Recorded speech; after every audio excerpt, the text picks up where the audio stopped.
Hello and welcome to the Shaping Success podcast with me, your host, Wes Tankersley, a former high school teacher and baseball coach turned motivational speaker. Today, we will talk with Heath Harmison, a successful comedian who currently lives in Las Vegas, Nevada. We'll discuss with Heath who he is, how he's branding himself on social media, and what his definition of success is. Before we get there, though, we're going to go and have a little bit of from our sponsor here. Before we get into the show, I want to talk to you about our sponsor, Aggressive Marketing Solutions, and how they personally have helped me out. I've needed the help with marketing and had to make a decision on how I was going to do that. I reached out to my friend Christian at Aggressive, and he evaluated what he could do to help me out. And this led me to realize my dream of being a motivational speaker. I needed to reach a bigger audience. Most people spend the majority of their time on social media instead of watching TV. And if you're willing to work hard and need help with your brand, getting your brand off the ground, then text West 2020 to 541-709-6502. That's 541-709-6502 and set up your free consultation.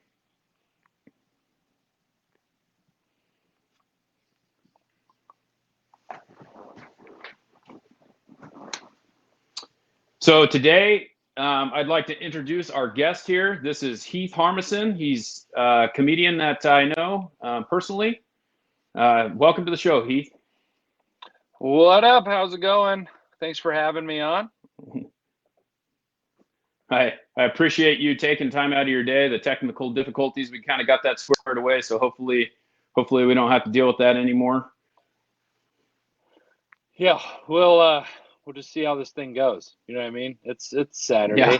Yeah. We're just relaxing and having a good time. Well, I appreciate it. So I don't know if for those of you who haven't watched a podcast before or listening for the first time, I basically ask three questions, and then we're going to ask who Heath is, how he markets himself, and his definition of success. So with that, Heath, I want to start with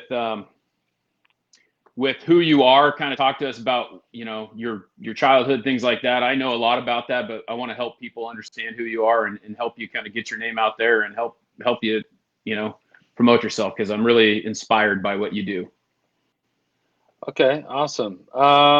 Well, first off, I'm originally from Twin Falls, Idaho. It's a small town. Well, not terribly small. We're not talking like Jerome, Idaho or anything. But Twin Falls, about about an hour and a half away from Boise, Idaho. Grew up there, and I was gonna be a nurse originally. I was gonna go to be a nurse, and I was at the College of Southern Idaho, getting ready to go into the nursing program, and then they decided to have an open mic at the college. It wasn't like a comedy open mic or anything, but it was just like guys writing songs and poems to their girlfriends and stuff. And some guy I asked them if they had ever done stand-up comedy, and they're like, no, we've never done that before. So I was like, oh, well, I've always wanted to try. You mind if I do it? He's like, oh yeah, that'd be awesome. So next couple of days, just wrote a couple things down and asked him how much time he wanted me to do. He's like, whatever you want. I'm like, okay.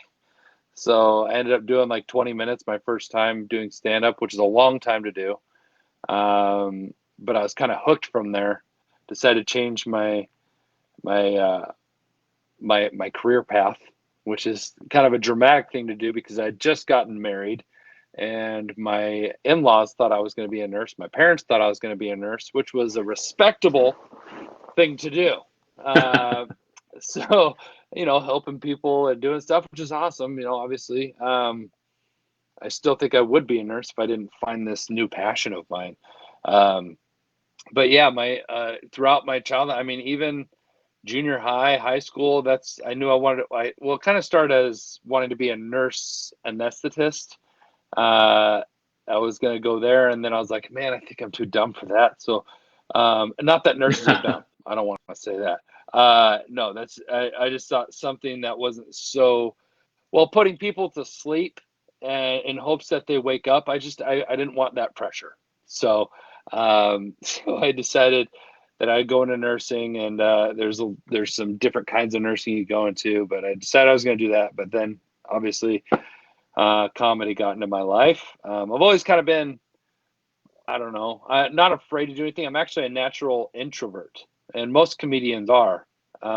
So it's just like one of those things. It's like, people that knew me when I was a kid, like, man, I can't believe you're a comedian. Like, you just get on stage and do that.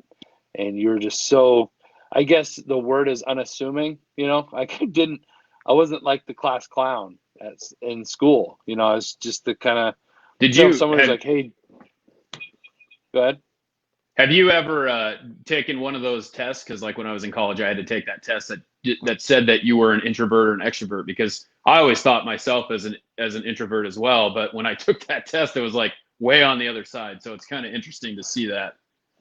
Yeah, I did. And it pinned me as an introvert. Because it's funny, because Okay. I'll go to these parties, not part, I don't, it's not like a party, but like, my wife and I will go to a Christmas party with friends and stuff. And, I'm honestly the guy that kind of sits back and watches people, and I'm a little bit more quiet Yeah. in large gatherings of people, but you get me around, you know, maybe two other people, and I become more of an extrovert type, but Yeah, and that's yeah, when I get that's the on, same thing with me. I kind of feel the same way. yeah, The when fact you hit that that it's stage, it's I forgot about the delay. sorry, there's a little bit of delay. Yeah, it's all good. Yeah, like No, that's how I am too. I'm the same way. It's like you sit there and you get around two people that you really know or some people you really know and you're okay. But when you get around all those other people you don't know, you don't really want to talk to anyone else. You just want to get right into it. So yeah, I can understand that. right. Yeah, I mean, when I hit the stage, it's like a switch flips, and I just go into I mean, because I'm very high energy on stage. I'm not like, I don't Oh just yeah. sit there and talk into the mic. So um, I've always enjoyed theater. I've always enjoyed acting and stuff like that as well. So I think it's almost like I go into a character within myself, right? I'm me, but I'm just like that higher elevated version of myself. Um, so it's kind of interesting because it kind of takes me out of my comfort zone each and every time I get out on stage. It's comfortable, but it's like there's a little bit in me that it's always not really nervous, but it's, well, maybe it's nervous energy, but it's energy I transform and put into the energy I put out on stage. Does that make sense? Yeah. So yeah, I mean that makes a ton of sense to me because I see the same thing. I've got this for me. I've been doing all these live videos now, and I'm just like I would rather do a live one than, which is kind of what you do. It's a live show, but I would rather just put it out there and let it go. And it's like a totally different energy when you do that. Um, so that was this whole nursing thing. When I met you, I was working at Les Schwab, and you were working for I don't know if I can say their name or not, but a linen company, and it was kind of crazy. And that's what kind of inspires me is the fact that you went from working there, and it's kind of the same thing that I did. It's really hard to break that. Hey, this is something that's consistent. This is something that gives me a paycheck every day, to follow your heart and do what you really want. So that's kind of inspiring. You got to that point. Where does this all happen in that story where I met you and where you went from there? Well, as you know, I was an amazing linen driver. Okay, I got things done. But what's interesting is I came in one day, and well, here's kind of what happened. Actually, it's funny because this kind of comes full circle with Les Schwab. Uh, I Uh-huh. had um, my grandpa had died, right? So I had to take a couple days off. Found this out, and I took a couple days off. And I found this out as I was at work, right? I was at work. I find out on the phone my grandpa's died. So I call my boss. I'm like, hey man, just found out my grandfather died. He's like, all right, well, just get your stuff done, come in, and get out of here, basically. So I go, I get to the depot, unload my truck, do all that stuff. And I had a couple of shirts with missing buttons. As you know, that happens. Oh yeah. And they were Les Schwab shirts. Actually, there are a couple of Les Schwab shirts with missing buttons. And when we go through this process of getting those fixed, you got to put a tag on them, you got to write some stuff down, you got to put them back. Anyway, it's not a long process, but when the state I was in to get out of there, I was like, you know what? It's 2 shirts. It's no big deal. I'll deal with it when I get back in a couple days, right? You guys get like tons of shirts and pants and all this stuff. So I was like, these 2 different guys can deal with missing one shirt for a couple days if they don't. Anyways, I put those in a part of my truck and didn't deal with that. So I guess the regional manager of the company, or in my area, did my route for those couple days, found those bags and thought that was unacceptable. And I come back to work, regular day, pretty much almost done with my route, and I get a call from my boss. He calls me to the office and proceeds to let me go, and said that this kind of behavior was unacceptable. And I was shocked. I even laughed at him. I was like, wait, you're joking, right? He's like, no, I'm not joking. I'm like, wow. Like, I was like, oh, by the way, just got employee of the month before, just so you know. And they lost 2 huge accounts because I was gone. Like, I was a good employee. That's the thing. Is like, if I didn't do well, then I'll take that on. I'm that kind of person. Like, if I'm just like not into the job, if I'm not doing the job, I'll be like, you know what? I wasn't happy there. I'll be honest. I wasn't happy driving around dealing with other people's laundry. So it was, in the moment, kind of the worst thing that could ever happen to me, because I had a wife, 2 kids. I mean, I had benefits. It was good pay. It was, in a sense, a good job, right? I wasn't happy there. Right. But I go home. That day, right after left that office, went right home, walk in the door, and I'm crying. Like, I'm just like, because I'm at a loss. It was during a recession. There's no good jobs out there that were going to pay what I was making, and no benefits, stuff like that. So I'm telling my wife, I'm like, I don't know what I'm going to do. Right. And at this time, I've been doing stand up for a good 4 or 5 years, kind of building some contacts and stuff like that. It was just at a point where I had something to work off of, basically. Not a lot, but a little bit.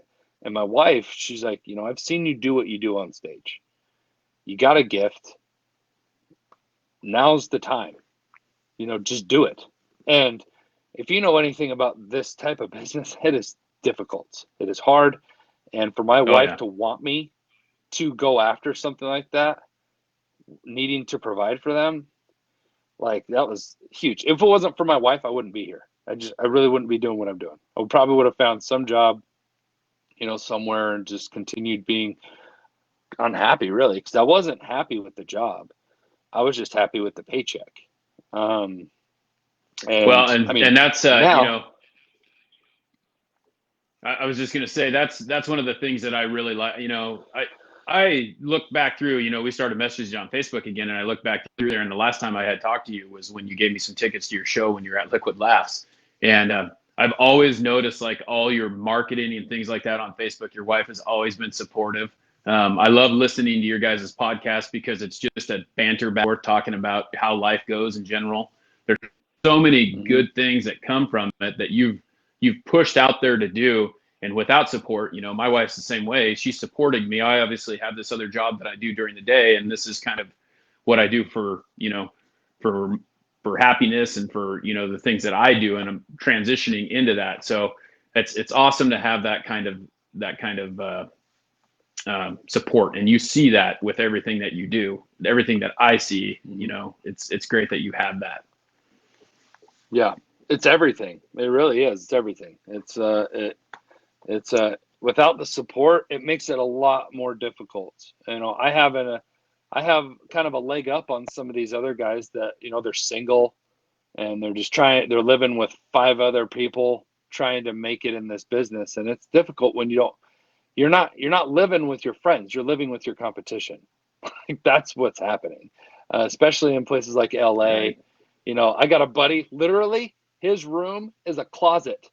It is like a closet, like a door. There's Oh yeah. things to hang up. And he has a bed in there. He pays like, I think he said like $400 a month to live in a closet. Like, I'm like, are you insane?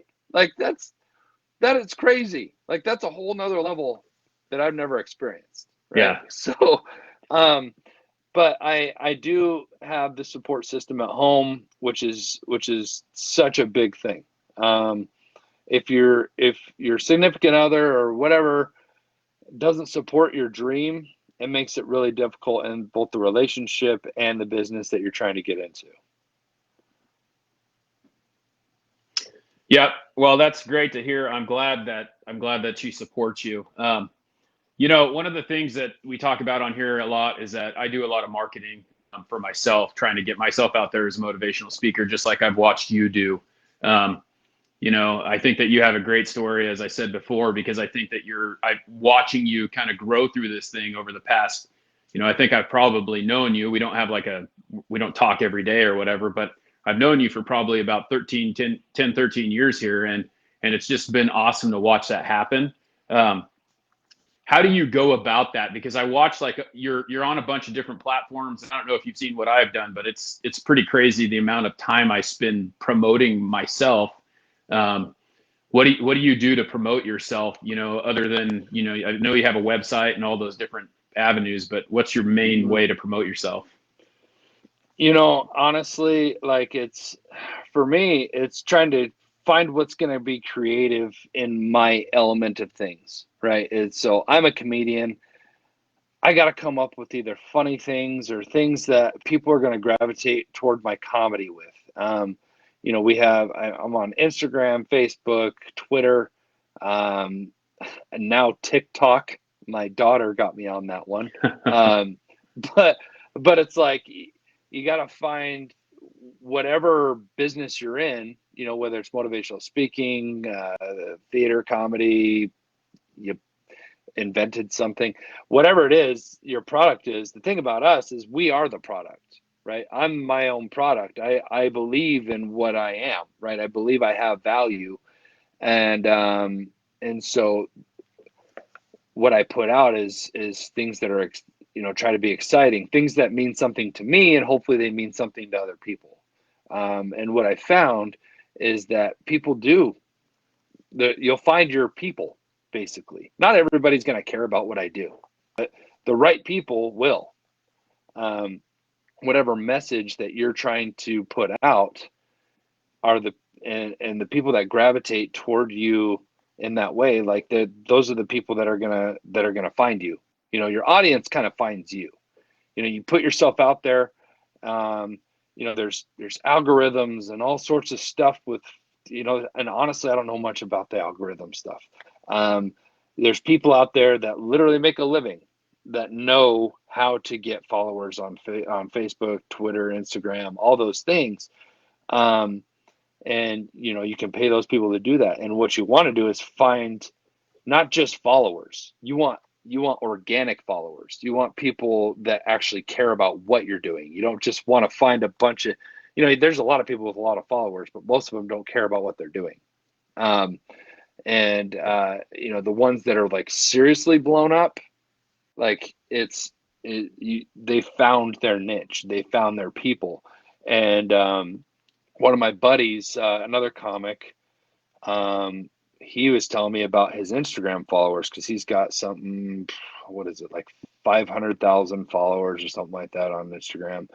And he made a video one day, and it just some celebrity shared it, and then boom, next thing you know, he's got followers like crazy. Now, call it luck, whatever. Part of it is luck, and part of it's talent. The guy's funny, and he does funny videos and whatever. But he's like, I was talking with him. He's like, as soon as I stop making any sort of content, as soon as I let up, I start losing followers. So it's a job. You know what I mean? When you're marketing yourself, like you Yeah. said, you got to spend time. And that's a whole nother side of the job of what we do that is difficult. And a lot of things I'm still trying to figure out myself. I'm trying to figure out that main thing that's going to get all those organic followers that I want. I blew up more on Facebook, but apparently I'm told by my children that Facebook's for old people. I didn't realize I was there yet. But Facebook is for the old people, Dad. That's why my daughter got me on TikTok, which is interesting. Did a couple videos on there, and honestly, I'm at 13,000 followers in like a month or something like that, which is not too crazy, but it's pretty good for just starting out. And honestly, I kind of let up on the videos for a little bit, but anyways, I think marketing, it's just so many different ways to do it. I myself want to put out my content. I want to put out who I am and what I'm about. So I'll put out, I got my dry bar comedy special. I mean, that has over 30 million views at this point. And it really blew up on Facebook. And they're actually moving into other avenues. The dry bar special people or VidAngel are moving into, they're actually on TikTok now, and they're doing, Instagram stuff, and they're kind of promoting me, without me having to do much that way.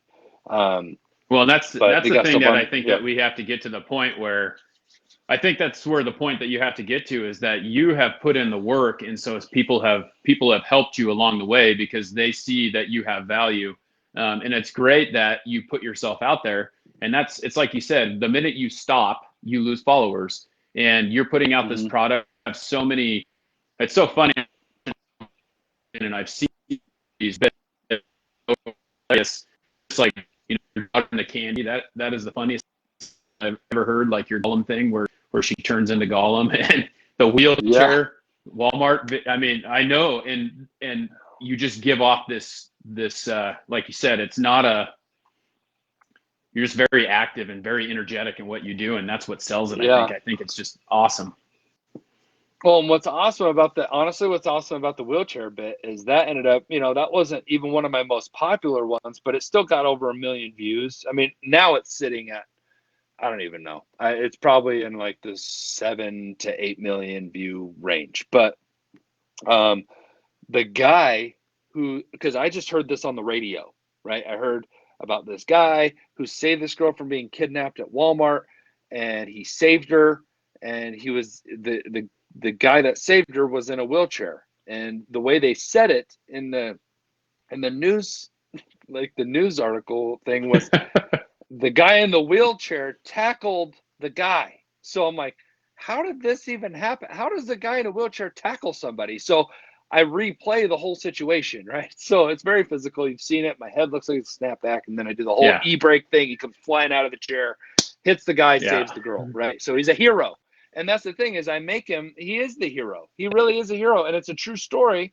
And so the guy, I didn't know the guy, and he saw the bit and contacted me on Facebook. He's like, hey, you have a joke about me. I'm like, what? He's like, yeah. And he sent me the actual news video of him and then him being interviewed and stuff like that.